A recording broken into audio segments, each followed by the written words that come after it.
नमस्कार। The learning Mantra education platform में आपका फिर से स्वागत है। हम आपके सीखने के सफर को और बेहतर और ज्ञानवर्धक बनाने के लिए एक और इन्फॉर्मेटिव वीडियो लेकर आए हैं। तो चलिए शुरू करते हैं आज का ये अपना वीडियो। आज हम एक ऐसे विषय पर चर्चा करने वाले हैं जो हम सभी की जिंदगी का एक बहुत बड़ा हिस्सा रहा है। हाँ, और हम लोग अक्सर इसे बस एक रूटीन मान लेते हैं। बिल्कुल, मेरा मतलब है जब हम अपने आसपास के स्कूल्स को देखते हैं, वो सुबह की प्रार्थना, एक फिक्स टाइम टेबल और वो डेली का अटेंडेंस रजिस्टर, लाइन से सजे हुए डेस्क और साल के आखिर में आने वाले वो डरावने एग्जाम्स। सही कहा। तो हमें लगता है कि पढ़ाई का मतलब शुरू से ही यही रहा होगा। लेकिन आज हमारे पास जो दस्तावेज और ऐतिहासिक स्लाइड्स हैं, उनकी गहराई में उतरने के बाद एक बिल्कुल ही अलग तस्वीर सामने आती है। बहुत ही दिलचस्प तस्वीर। हाँ, तो आज के इस डीप डाइव का जो मुख्य मिशन है वो बस इतना समझना है कि भारत में ये पूरी की पूरी शिक्षा व्यवस्था आखिर शुरू कैसे हुई। हम औपनिवेशिक भारत यानी अंग्रेजों के दौर की बात कर रहे हैं। ना नहीं था। इसके पीछे बहुत बड़े आर्थिक फायदे थे, कल्चरल बदलाव थे और कहा जाए तो दिमाग को कंट्रोल करने की एक बहुत ही गहरी रणनीति थी। सही बात है। अगर हम बिल्कुल शुरुआती दौर की स्लाइड्स को देखें तो एक बात तो एकदम क्लियर हो जाती है। ईस्ट इंडिया कंपनी सिर्फ जमीन पर कब्जा करने या लगान वसूलने तक सीमित नहीं रहना चाहती थी। उनका एक बड़ा कल्चरल मिशन भी था। एग्जैक्टली। वो मानते थे कि उन्हें यहाँ के देशी समाज को सभ्य बनाना है। मतलब सोचने वाली बात है, कोई बाहर से व्यापार करने आए और फिर अचानक सोचे कि अब मुझे यहाँ के लोगों को सुधारना है। यही तो इस पूरी कहानी का सबसे अहम पहलू है। अगर हम इतिहास के पन्नों को पलटकर देखें तो सत्ता और नियंत्रण कभी भी सिर्फ बंदूकों या तलवारों के दम पर लंबा नहीं टिकते। लंबा टिकने के लिए कुछ और चाहिए होता है। बिल्कुल।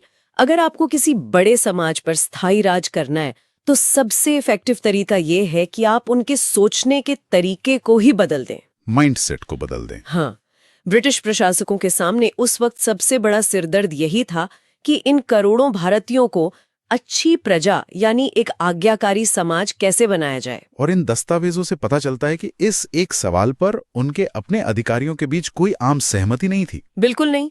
दशकों तक उनके बीच काफी तीखी बहस चलती रही। बहस इस बात पर कि भारतीयों को आखिर पढ़ाया क्या जाए, कैसे पढ़ाया जाए और किस भाषा में पढ़ाया जाए। लेकिन यहाँ जो एक चौंकाने वाली बात मुझे इन सोर्सेज में लगी वो ये कि शुरुआत में अंग्रेजों का नजरिया वैसा बिल्कुल नहीं था जैसा हम आमतौर पर सोचते हैं। आप ओरिएंटलिस्ट अप्रोच की बात कर रहे हैं? हाँ, मतलब हमें लगता है कि वो आए और आते ही उन्होंने सब कुछ अंग्रेजी में थोप दिया।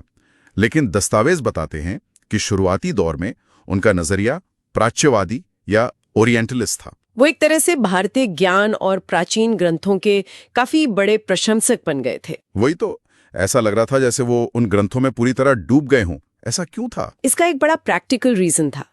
जो शुरुआती ब्रिटिश अधिकारी थे जैसे वॉरेन हेस्टिंग्स या विलियम जोन्स, उनका मानना था कि भारत का अतीत बहुत ही शानदार और वैभवशाली रहा है। और उनका ये भी सोचना था कि अगर अंग्रेजों को भारत में सही तरीके से और लंबे समय तक शासन करना है तो उन्हें यहाँ के लोगों के रीति रिवाजों, उनके धर्म और उनके कानूनों को गहराई से समझना ही पड़ेगा। जाहिर है, आप किसी अनजान देश पर उन्हीं के नियम जाने बिना तो राज नहीं कर सकते। सही कहा। इसलिए उनका मानना था कि प्राचीन संस्कृत और अरबी के जो पवित्र और कानूनी ग्रंथ हैं, उनका अध्ययन करना बहुत जरूरी है। वो खुद को भारतीय संस्कृति के एक तरह के गार्डियन के रूप में पेश करना चाहते थे, ताकि आम जनता के दिलों में उनके लिए एक एक्सेप्टेंस या इज्जत पैदा हो सके। बिल्कुल। और इसके हमें दस्तावेजों में बड़े ठोस सबूत भी मिलते हैं। जैसे 1781 में उन्होंने कलकत्ता में एक मदरसा स्थापित किया। इसका मकसद इस्लामिक कानूनों और संस्कृति का अध्ययन करना था। और फिर ठीक 10 साल बाद, हाँ, 1791 में बनारस हिंदू कॉलेज की स्थापना की गई, जिसका पूरा फोकस संस्कृत ग्रंथों पर था। मतलब वो लोकल भाषाओं और पुरानी कानूनी व्यवस्थाओं को समझने में अपना काफी पैसा और वक्त लगा रहे थे। लेकिन फिर कहानी में एक बहुत बड़ा यू टर्न आता है। एकदम से बदलाव। हाँ, 1800 के दशक की शुरुआत आते आते कुछ नए ब्रिटिश विचारक सीन में आते हैं और वो इस पूरी ओरिएंटलिस्ट अप्रोच की एक तरह से धज्जियां उड़ा देते हैं। इस नए ग्रुप में जेम्स मिल और थॉमस बैबिंगटन मॉकले जैसे लोग शामिल थे ना? बिल्कुल। अब आप उस समय के यूरोप को देखिए, वहां औद्योगिक क्रांति यानी इंडस्ट्रियल रेवोल्यूशन चल रही थी। विज्ञान और टेक्नोलॉजी तेजी से आगे बढ़ रहे थे। तो ये लोग उस मॉडर्न वेस्टर्न सोच के प्रभाव में थे। हाँ, वो उस सोच में पूरी तरह डूबे हुए थे। जेम्स मिल और मकॉले जैसे लोगों का साफ कहना था कि जो ईस्टर्न नॉलेज है, यानी भारत और अरब का जो पुराना साहित्य है, वो पूरी तरह से अवैज्ञानिक है। उन्हें लगता था उसमें कोई गंभीरता नहीं है। उनके हिसाब से वो गलतियों का पुलिंदा था। जेम्स मिल का तर्क था कि शिक्षा ऐसी होनी चाहिए जो लोगों को उपयोगी और व्यवहारिक चीजें सिखाए, प्रैक्टिकल नॉलेज। हाँ, उनका मानना था कि अरबी या संस्कृत की कविताओं या धर्म ग्रंथों पर सरकारी पैसा खर्च करना पूरी तरह से बेवकूफ़ी है। और जब हम मकौले की बात करते हैं तो मतलब इन सोर्सेज को पढ़ते हुए उनका अहंकार बिल्कुल अलग ही लेवल पर दिखता है। उनका वो मशहूर बयान, हाँ, इन ऐतिहासिक दस्तावेजों में मकौले का एक ऐसा कोट है जिसे पढ़कर कोई भी हैरान रह जाए। उन्होंने बाकायदा ये घोषित किया था, और मैं यहाँ कोट कर रहा हूं, एक अच्छे यूरोपीय पुस्तकालय का केवल एक खाना ही भारत और अरब के समूचे देशी साहित्य के बराबर है। एक पूरी परंपरा को उन्होंने एक शेल्फ के बराबर बता दिया। वही ना, हमारे हजारों साल के आयुर्वेद, गणित, खगोल शास्त्र और दर्शन को उन्होंने महज एक लकड़ी की शेल्फ के बराबर बता दिया। यहां मैं बस एक बात क्लियर कर दूं कि हम लोग इस डीप डाइव में उनकी इन बातों का या उनके नजरिए का बिल्कुल समर्थन नहीं कर रहे हैं। हम बस निष्पक्ष रूप से उन ऐतिहासिक दस्तावेजों को पढ़ और समझ रहे हैं। ये क्लैरिफाई करना बहुत जरूरी है, क्योंकि ये बात आज भले हमें बेतुकी और घमंड से भरी हुई लगे, लेकिन ये दस्तावेज ये साफ दिखाते हैं कि उस दौर में पूरी की पूरी नीतियां इसी सोच के आधार पर बनाई जा रही थीं। और इसी अहंकारी सोच का जो जमीनी असर था वो बहुत जल्द सबके सामने आ गया। बिल्कुल, मकौले के इसी दबाव और उनकी रिपोर्ट के आधार पर 1835 का वो मशहूर अंग्रेजी शिक्षा अधिनियम या इंग्लिश एजुकेशन एक्ट पास कर दिया गया। ये भारत के इतिहास में एक बहुत बड़ा टर्निंग पॉइंट था। एजुकेशन के लिए सिर्फ अंग्रेजी भाषा को ही माध्यम बनाएगी। तो उन पुरानी संस्थाओं का क्या हुआ जिनकी हमने अभी बात की थी, जैसे कलकत्ता मद्रासा और बनारस हिंदू कॉलेज? उनके बारे में अंग्रेजों ने ओपनली कहना शुरू कर दिया कि ये तो अंधकार के मंदिर हैं जो वक्त के साथ खुद ब खुद खत्म हो जाएंगे। मतलब उन्होंने साफ मैसेज दे दिया कि अगर आपको सिस्टम का हिस्सा बनना है, सरकारी नौकरी लेनी है, तो अंग्रेजी सीखनी ही पड़ेगी। अब यहाँ से हम इस टाइमलाइन में थोड़ा और आगे चलते हैं, साल 1854 की तरफ। यहाँ से एजुकेशन और इकोनॉमी का कनेक्शन और गहरा हो जाता है। हाँ, यहाँ हमारे सामने एक और बहुत बड़ा दस्तावेज आता है जिसे वुड्स डिस्पैच कहा गया। इसे बोर्ड ऑफ कंट्रोल के अध्यक्ष चार्ल्स वुड ने लंदन से भेजा था, और सोर्सेस पढ़कर लगता है कि ये कोई आम चिट्ठी या ऑर्डर नहीं था। नहीं, ये भारत में शिक्षा का पूरा नक्शा बदलने वाला एक मास्टर प्लान था। इसे समझना इसलिए बहुत दिलचस्प है क्योंकि ये शिक्षा को सीधे तौर पर व्यापार और मुनाफे के साथ जोड़ता है। इसके पीछे दो बड़े मकसद थे ना? हाँ, इसके दो बड़े स्पष्ट उद्देश्य थे। पहला उद्देश्य था आर्थिक यानी इकोनॉमिक। अंग्रेजों का तर्क था कि अगर भारतीयों को यूरोपीय शिक्षा दी जाएगी तो वो व्यापार और कॉमर्स के फायदों को बेहतर समझ पाएंगे। उन्हें देश के संसाधनों को डेवलप करने की अहमियत समझ आएगी। सही, लेकिन इसका जो दूसरा उद्देश्य था वो इससे भी कहीं ज्यादा चालाकी भरा था। वो था सांस्कृतिक उद्देश्य। इस डिस्पैच में बड़ी बेबाकी से ये बात लिखी गई थी कि यूरोपीय शिक्षा से भारतीयों की रुचियों, उनकी पसंद और उनके रहने सहने के तरीके में बदलाव आएगा। अच्छा, तो ये बेसिकली एक बहुत ही लॉन्ग टर्म मार्केटिंग स्ट्रैटेजी चल रही थी। आप इसे बिल्कुल वही कह सकते हैं। जब लोगों की पसंद बदलेगी, जब उन्हें लगने लगेगा कि वेस्टर्न कपड़े, वेस्टर्न फर्नीचर या वहाँ की लाइफस्टाइल ज्यादा सभ्य या कूल है, तो जाहिर है वो वही चीजें खरीदेंगे। और इस तरह ब्रिटिश फैक्ट्रीज में बन रहे सामानों के लिए भारत में एक बहुत बड़ा नया बाजार अपने आप तैयार हो जाएगा। क्या बात है! मतलब वो स्कूल्स और कॉलेजेस के जरिए सिर्फ क्लर्क या बाबू ही नहीं बना रहे थे, बल्कि अपने प्रोडक्ट्स के लिए लॉयल कंज्यूमर्स की एक पूरी फौज तैयार कर रहे थे। बिल्कुल। लेकिन एक और इंटरेस्टिंग बात यह है कि इस दौर में शिक्षा के मैदान में सिर्फ व्यापारी और अधिकारी ही नहीं थे। एक तीसरा ग्रुप भी काफी एक्टिव था। ईसाई मिशनरीज का ग्रुप? हाँ, क्रिश्चियन मिशनरीज, जैसे कि सेरमपोर मिशन, जिसे विलियम कैरी ने शुरू किया था। अब इन मिशनरीज को ये व्यवहारिक और बिजनेस वाली शिक्षा कुछ खास पसंद नहीं आ रही थी। उनका नजरिया थोड़ा अलग था। उनका मानना था कि शिक्षा का असली मकसद इंसान के नैतिक चरित्र या मॉरल कैरेक्टर को सुधारना है, और उनके हिसाब से ये नैतिक सुधार केवल ईसाई धर्म की शिक्षाओं से भी आ सकता था। और इसके लिए उन्होंने काफ़ी ज़मीनी काम भी किया। हमारे सोर्सेज बताते हैं कि सेरमपुर मिशन ने 1800 में ही एक प्रिंटिंग प्रेस लगा ली थी और फिर 1818 में एक कॉलेज भी खोल दिया। तो हम साफ देख सकते हैं कि शिक्षा के उस मैदान में एक तरफ मकौले का घमंड था, दूसरी तरफ चार्ल्स वुड का बिजनेस प्लान और तीसरी तरफ मिशनरीज का धर्म प्रचार। और इन सब ताकतों ने मिलकर 1854 के बाद एक बहुत बड़ा इंस्टीट्यूशनल ढांचा खड़ा करना शुरू कर दिया। और वही ढांचा आज भी किसी न किसी रूप में हमारे आसपास मौजूद है। 1854 के बाद सरकारी शिक्षा विभाग, एजुकेशन डिपार्टमेंट्स बना दिए गए ताकि शिक्षा के हर मामले पर स्टेट का पूरा कंट्रोल हो। फिर आता है 1857 का साल। ये थोड़ा अजीब लगता है पढ़ने में, क्योंकि एक तरफ देश में सिपाही विद्रोह या प्रथम स्वतंत्रता संग्राम की आग भड़की हुई थी।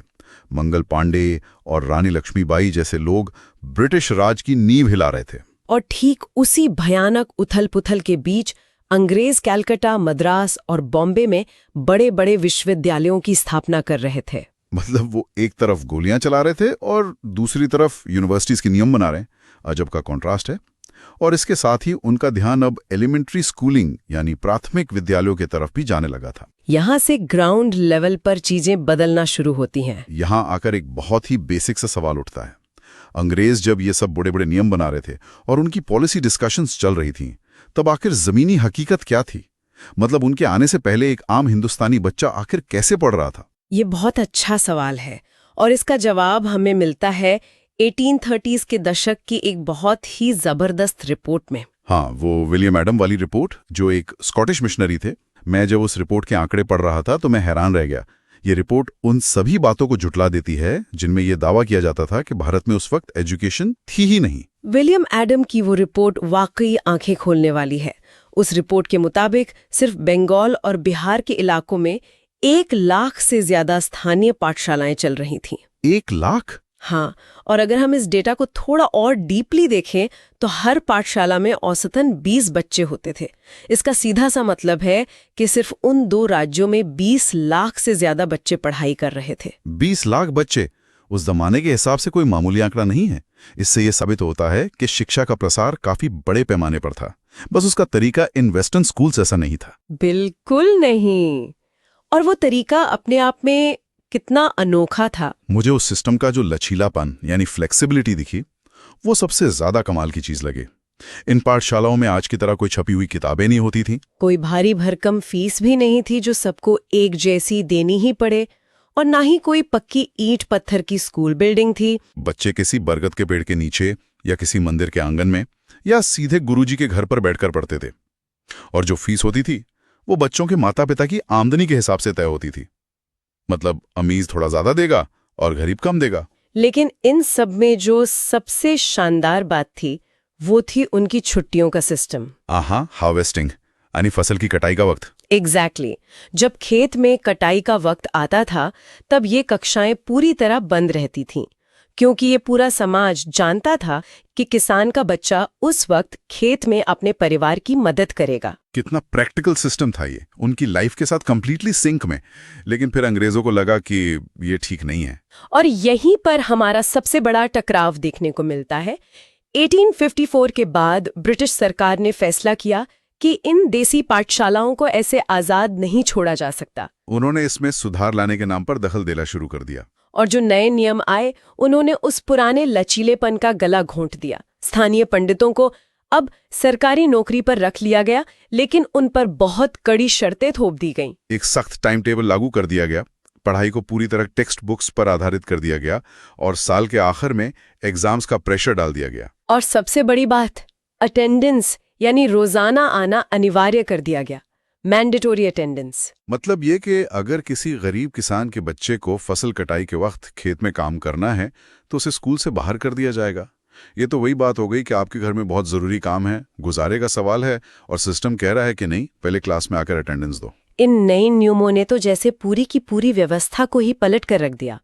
कटाई के समय स्कूल ना आने को अब अनुशासनहीनता यानी इनडिसिप्लिन माना जाने लगा। ये तो बहुत अनफेयर था। इसका नतीजा सच में बहुत दुखास्त रहा। जो शिक्षा व्यवस्था पहले ग्रामीण जीवन के हिसाब से अपने आप को ढाल लेती थी, वो अब एक ऐसी निर्मम मशीन बन गई जिसमें कोई फ्लेक्सिबिलिटी नहीं थी, जिसका सीधा नुकसान गरीब किसान परिवारों के बच्चों को हुआ। हाँ, क्योंकि वो इन नए और सख्त नियमों का पालन नहीं कर सकते थे। इसलिए वो धीरे धीरे शिक्षा व्यवस्था से ही कंप्लीटली बाहर हो गए। इस स्टैंडर्डाइजेशन ने अनजाने में ही देश में एक बहुत गहरी खाई पैदा कर दी।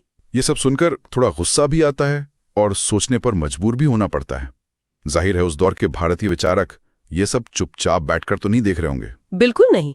और यहीं से इस ऐतिहासिक कहानी का अगला और बहुत ही जोश भरा हिस्सा शुरू होता है, भारतीयों का पलटवार। जैसे जैसे ये नई शिक्षा प्रणाली अपनी पकड़ मजबूत कर रही थी, इसके खिलाफ आवाजें भी उठने लगी थी और इस विरोध के सबसे बड़े चेहरे बनकर उभरे महात्मा गांधी। इन दस्तावेजों में गांधी जी के विचार पढ़कर लगता है कि उनका गुस्सा कितना जेन्युइन था। वो बहुत ही तीखे और स्पष्ट थे। उन्होंने तो यहाँ तक कह दिया कि अंग्रेजी शिक्षा ने हमें गुलाम बना दिया है। गांधी जी की आलोचना किसी एक रूल या एक किताब के खिलाफ नहीं थी, बल्कि उन्होंने पूरी ब्रिटिश शिक्षा की बुनियाद पर ही सवाल खड़ा कर दिया था। उनका मानना था कि इस वेस्टर्न एजुकेशन ने भारतीयों के मन में अपनी ही संस्कृति, अपनी ही जड़ों के प्रति एक गहरा हीनता का बोध, एक इन्फीरियॉरिटी कॉम्प्लेक्स पैदा कर दिया है। उनके शब्द कितने कड़े थे इसके लिए। उन्होंने इस प्रणाली को सीधे तौर पर पापपूर्ण और विषैली यानी पॉइजनस कहा। उनके मुताबिक जो भारतीय इन अंग्रेजी स्कूल्स और कॉलेजेस से पढ़कर निकल रहे थे, वो अपनी ही मिट्टी से कट गए थे। दस्तावेजों में उनके वो शब्द बिल्कुल साफ लिखे हैं कि ये पढ़े लिखे भारतीय अपनी ही भूमि पर अजनबी बन गए हैं। वो पश्चिमी सभ्यता की हर चीज को सुपीरियर मानने लगे थे और अपनी चीजों को नीचा समझने लगे थे। इसीलिए गांधी जी ने छात्रों से खुलकर अपील की थी कि वो इन सरकारी स्कूल्स और कॉलेजेस का बहिष्कार करें और उन्हें छोड़ दें। लेकिन गांधी जी सिर्फ विरोध करने वाले नेता नहीं थे। उन्होंने एक प्रैक्टिकल सोल्यूशन भी दिया, जिसे उन्होंने नई तालीम का नाम दिया। ये कॉन्सेप्ट वाकई काफी क्रांतिकारी था। नए तालीम का कॉन्सेप्ट इसलिए खास था क्योंकि गांधी जी का साफ मानना था कि शिक्षा असाक्षरता यानी सिर्फ पढ़ना लिखना सीख लेना न तो शिक्षा की शुरुआत है और न ही उसका अंत। उन्होंने भाषा पर भी काफी जोर दिया ना। हाँ, उनके अनुसार शिक्षा का माध्यम मातृभाषा होनी चाहिए ताकि बच्चा बिना किसी डर के और आसानी से चीजों को समझ सके। एक विदेशी भाषा में पढ़ना बच्चों की सोचने की क्षमता को रोक देता है। और सबसे अहम बात जो मुझे इस कॉन्सेप्ट में लगी वो ये कि उन्होंने कहा कि बच्चों को कोई ना कोई हस्तशिल्प या क्राफ्ट जरूर सीखना चाहिए, जैसे चरखा चलाना, सूत काटना या मिट्टी और लकड़ी का काम करना। इसके पीछे उनका तर्क बहुत गहरा था। जब आप हाथों से काम करते हैं तो सिर्फ आपका शरीर एक्टिव नहीं होता, बल्कि आपका दिमाग और आपकी आत्मा भी विकसित होती है। मतलब एजुकेशन का एंड गोल सिर्फ एक ओबीडियंट क्लर्क बनना नहीं होना चाहिए, बल्कि एक आत्मनिर्भर और पूर्ण इंसान बनना था।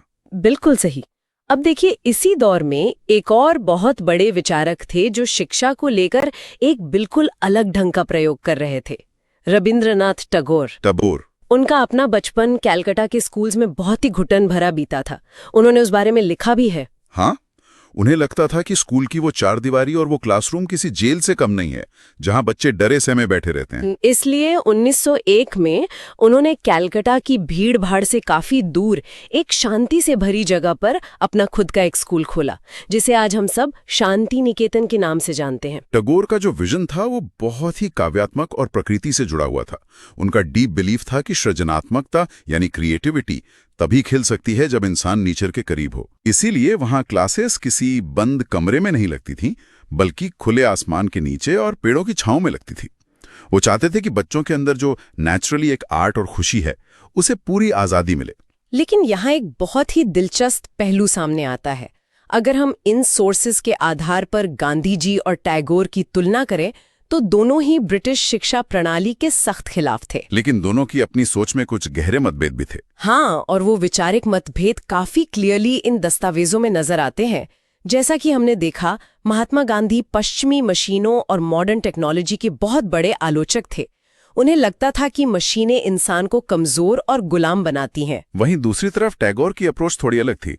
वो वेस्ट की हर चीज को पूरी तरह खारिज नहीं करना चाहते थे। वो क्या चाहते थे? वो चाहते थे कि शांति निकेतन में आर्ट, म्यूजिक और भारतीय दर्शन के साथ साथ आधुनिक पश्चिमी विज्ञान यानी मॉडर्न साइंस की भी पढ़ाई हो। वो पूर्व और पश्चिम का एक संयोजन, एक सिंथेसिस चाहते थे। दोनों का बेस्ट लेना चाहते थे। ये बहस उस वक्त सिर्फ इन दो बड़े नेताओं तक सीमित नहीं रही। दरअसल भारत के आजाद होने के बाद भी ये सवाल हमारे सामने एक चैलेंज की तरह खड़ा रहा कि आखिर हमारी राष्ट्रीय शिक्षा प्रणाली कैसी होनी चाहिए। क्या हमें पूरी तरह से अपनी उन पुरानी जड़ों की तरफ लौट जाना चाहिए या फिर आधुनिक विज्ञान और स्टैंडर्ड सिस्टम को पूरी तरह अपना लेना चाहिए? एक ऐसा सवाल जिसका एक बैलेंस्ड जवाब तलाशने में आजाद भारत को भी कई दशक लग गए। और अगर सच कहूं तो शायद ये बहस आज भी किसी न किसी रूप में हमारे सिस्टम में जारी है। सही बात है। तो आज के इस लंबा और गहरे सफर को अगर हम समेटें तो हमने इस डीप डाइव में बहुत कुछ कवर किया है। हमने उस बदलाव को महसूस किया है। बिल्कुल। हमने देखा कि कैसे गांव के उस बरगद के पेड़ के नीचे चलने वाली आजाद और फ्लेक्सिबल पाठशालाओं की जगह उन बड़ी बड़ी इमारतों और सख्त टाइम टेबल वाले स्कूल्स ने ले ली। हमने ये भी समझा कि कैसे एजुकेशन सिर्फ किताबें पढ़ाने का जरिया नहीं था, वो मकौले के उस भारी अहंकार से लेकर चार्ल्स वुड के उस तेज बाजारवादी दिमाग तक एक बहुत बड़ा पॉलिटिकल और आर्थिक हथियार बन चुकी थी। और फाइनली हमने इस पूरे सिस्टम के खिलाफ गांधी जी और टैगोर जैसे दिग्गजों के उस मजबूत पलटवार को भी समझा, जिसने एजुकेशन को एक नया और आजाद नजरिया देने की कोशिश की। इस पूरी ऐतिहासिक कहानी को एक साथ रखने के बाद अब एक बहुत ही अहम सवाल मेरे जहन में घूम रहा है। कैसा सवाल? देखिए, इतिहास हमें सिर्फ पीछे देखना नहीं सिखाता, बल्कि हमारे आज को समझने का एक बेहतर लेंस भी देता है। हमने देखा कि 19वीं सदी में जब अंग्रेजों ने वो सख्त टाइम टेबल और अनिवार्य अटेंडेंस लागू की तो खेत में काम करने वाले लाखों गरीब बच्चे सिस्टम से बाहर हो गए थे। उनका पूरा फ्यूचर बदल गया। हाँ, तो सोचने वाली बात यह है कि क्या आज 21वीं सदी में हमारी जो ये बेहद मॉडर्न और स्टैंडर्डाइज्ड एजुकेशन सिस्टम है, जहां हर बच्चे को एक ही फिक्स्ड सांचे में ढालने की कोशिश होती है, क्या वो आज भी अनजाने में कुछ ऐसे ग्रुप्स को बाहर कर रही हैं? ये तो एक बहुत ही डीप थॉट है। शायद वो बच्चे जिनके माता पिता आज की इस गिग इकोनॉमी में अनस्टेबल काम करते हैं, या वो बच्चे जिनका दिमाग और टैलेंट उस तयशुदा 9 से 3 के टाइम टेबल में फिट ही नहीं बैठता। क्या हम आज भी उन्हीं औपनिवेशिक या कॉलोनियल संरचनाओं को धोते हुए आगे बढ़ रहे हैं? ये वाकई एक ऐसी बात है जिस पर हम सबको काफी गंभीरता से सोचने की जरूरत है। आगे इसी तरह के इन्फॉर्मेटिव वीडियो देखने के लिए हमारे इस channel the learning Mantra education platform को लाइक, शेयर और सब्सक्राइब जरूर करें। धन्यवाद।